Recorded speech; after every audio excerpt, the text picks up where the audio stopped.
作战部署准备完毕。 Di awal film, kita diperkenalkan dengan seorang sersan dari kemiliteran Cina bernama Leng Feng yang dia ini ahli menggunakan senjata sniper. Pada detik ini dia dan seluruh tim tengah berada di kawasan perbatasan di mana tujuan mereka ialah hendak menyergap gembong narkoba yang kebetulan kelompok kriminal tersebut kelasnya sudah internasional, di mana kelompok kriminal ini sendiri didalangi oleh seorang pria bernama, kita sebut saja dia Botak. Dan melalui arahan dari Komandan Leng Feng yang kita panggil saja Pak Komandan, Leng Feng dan tim segera menyergap kelompok kriminal tersebut saat itu juga.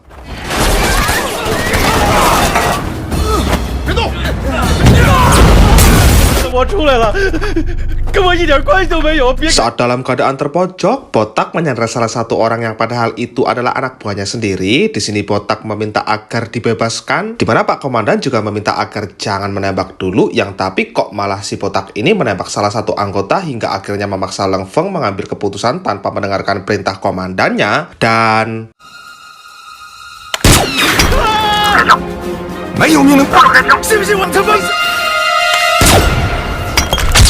nah, akibat tidak mendengarkan arahan dari kapten dan komandannya, Leng Feng terpaksa disidang dan buruknya Leng Feng harus dihukum dengan cara ditahan di dalam sebuah jeruji besi alias penjara. 请问是回原部队吗？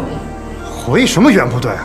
禁闭室。 Dan mari saya perkenalkan, pria ini bernama Mindeng. Dia adalah kakak kandung dari si Botak yang telah tewas ditembak Leng Feng. Dan pada detik ini, dia baru saja ditangkap. Tetapi anehnya kok dilihat-lihat dia sangat nyantai, di mana rupanya dia sudah menyewa pasukan tentara bayaran dari luar negeri. Pasukan itu berjumlah 5 orang, ini pemimpinnya. Dan pasukan tentara bayaran tersebut langsung membantai habis polisi saat itu juga. Di mana ternyata pasukan luar negeri ini didatangkan khusus untuk membunuh Leng Feng demi bisa membalaskan atas kematian adiknya. Dan setelah membantai habis para polisi itu, Mending beserta seluruh anak buahnya mengunjungi makam si Botak sebelum nantinya menyiapkan strategi untuk bisa balas dendam.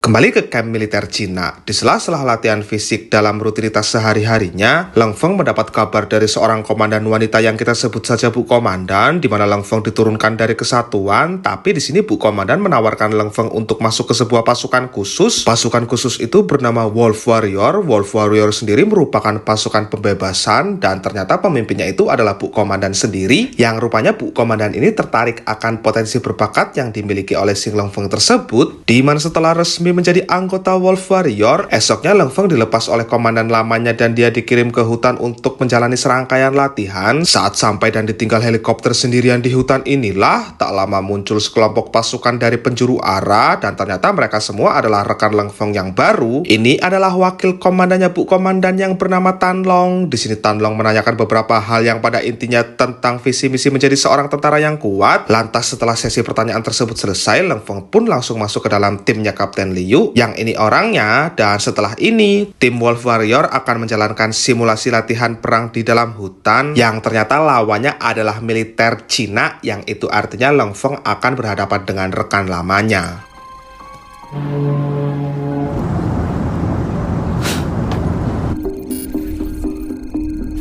Dipantau dengan menggunakan monitor yang berteknologi canggih, Bu Komandan meminta mereka semua untuk bersiap-siap. Lantas Bu Komandan menurunkan parasut palsu sebagai pengalihan, di mana ini merupakan trik jebakan, dan kemudian barulah diturunkan pasukan yang asli, yang pasti akan lolos dari pantauannya Pak Komandan dan anak buahnya. Dan dengan ini, simulasi perang antara Wolf Warrior versus militer pun dimulai.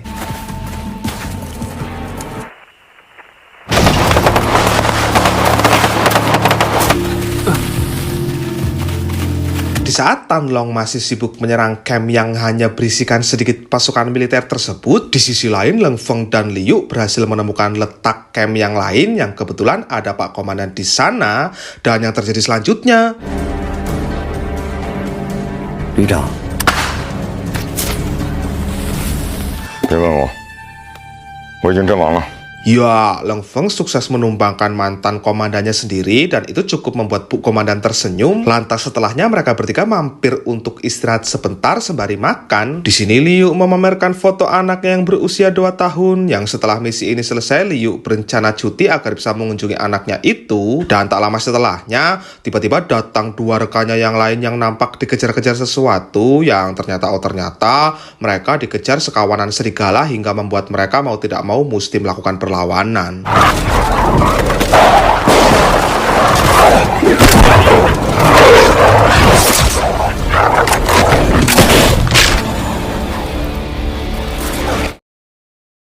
Singkat cerita, esok hari pun tiba. Ketika mereka tengah melanjutkan perjalanan untuk kembali mencari pasukan militer, tiba-tiba sebuah bom asap melayang ke mereka yang ternyata itu adalah tentara bayaran. Di mana saat itu juga terjadi baku tembak dan pertarungan di antara mereka, di mana karena Liu sudah terkena bom asap, Liu pun harus tewas di tangan pemimpin tentara bayaran yang pada akhirnya membuat Pak Komandan mengutus anak buahnya untuk membantu mereka. Di sini Leng Feng yang notabene tak kena bom asap sebenarnya masih mampu melakukan perlawanan, tapi akhirnya tentara bayaran pergi duluan karena melihat militer datang dalam jumlah banyak. Dan usai sekelompok tentara bayaran tersebut pergi, semua pasukan pun berkumpul. Lantas mereka memberikan penghormatan terakhir lalu menunggu helikopter datang untuk menyerahkan mayat si Lui.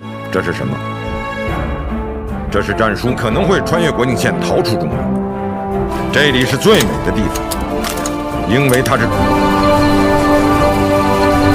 Nah, setelah komandan beserta jajarannya mencari informasi dan akhirnya mendapat jawaban tentang siapa dalang di balik ini semua, komandan pun memerintahkan Wolf Warrior dan militer agar bersatu untuk memburu tentara bayaran tersebut lalu menangkapnya sebelum mereka bisa melewati perbatasan negara Cina. Dan selain ditugaskan menangkap semua tentara bayaran itu, komandan juga menugaskan mereka agar menangkap Mindeng sebab menurut informasi yang komandan dapatkan, Mindeng juga tengah membuat sebuah senjata biologis untuk memusnahkan umat manusia khususnya warga Cina yang menurutnya sudah ia sangat benci. Dipimpin Kapten Tan Long dan satu kapten dari kemiliteran, mereka bergegas mengejar dan ternyata tentara bayaran pun sudah menunggu kedatangan mereka.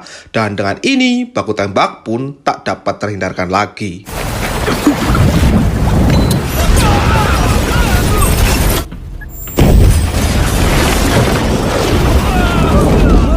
Selesai menumbangkan sebagian pasukan menggunakan bom ranjau, kini giliran sniper berkostum gili yang menembaki satu persatu pasukan hingga melukai kapten militer yang membuat sang kapten meminta agar ditembak mati saja daripada minta diselamatkan pun ujung-ujungnya semua pasukan mati. Tetapi di sini Leng Feng lagi-lagi lebih memilih tidak mendengarkan omongannya dan ia nekat untuk tetap menyelamatkannya. Dan Anda tahu bagaimana cara Leng Feng menyelamatkannya? Ini dia.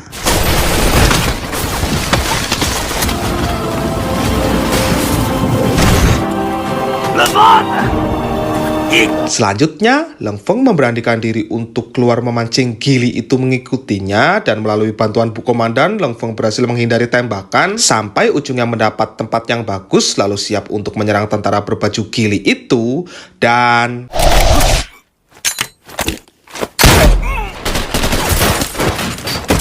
setelah itu, mereka yang saat ini posisinya lebih enak ketimbang para tentara bayaran tersebut dengan leluasa menyerang dan mereka kembali berhasil menumbangkan para tentara bayaran hingga menyisakan satu saja yaitu ketuanya yang saat ini pun masih terus-menerus dikejar oleh si Leng Feng. Dan bersamaan dengan itu, Mending juga terlihat tengah menuju ke perbatasan dan ia berniat kabur setelah senjata ciptaannya yang berbentuk virus itu terselesaikan. Yang tapi sebelum kabur dari Cina ini, dia berniat membunuh Leng Feng dulu, makanya dia memilih untuk lewat sini.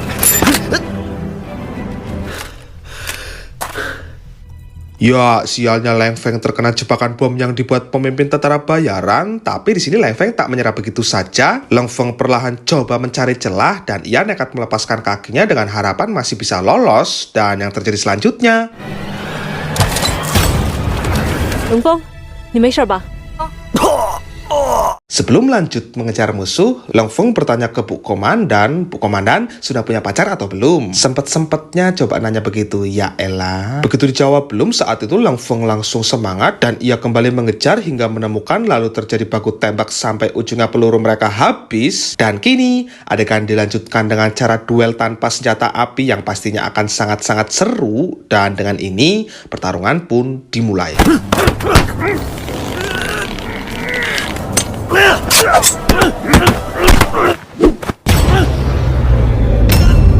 merasa sudah unggul, si pemimpin malah ngasih ruang dengan mengecek-ecek Leng Feng yang jelas saja celah itu dimanfaatkan Leng Feng dan Leng Feng pada akhirnya sukses juga menumbangkannya. Lalu tak lama setelah itu muncul rekan-rekan militer yang hendak menolongnya dan tapi ternyata itu adalah Mending dan anak buahnya yang sudah siap untuk membunuhnya. Yang tapi untungnya Leng Feng dengan cepat menyadari penyamaran mereka setelah dia melihat ada tato di tangannya.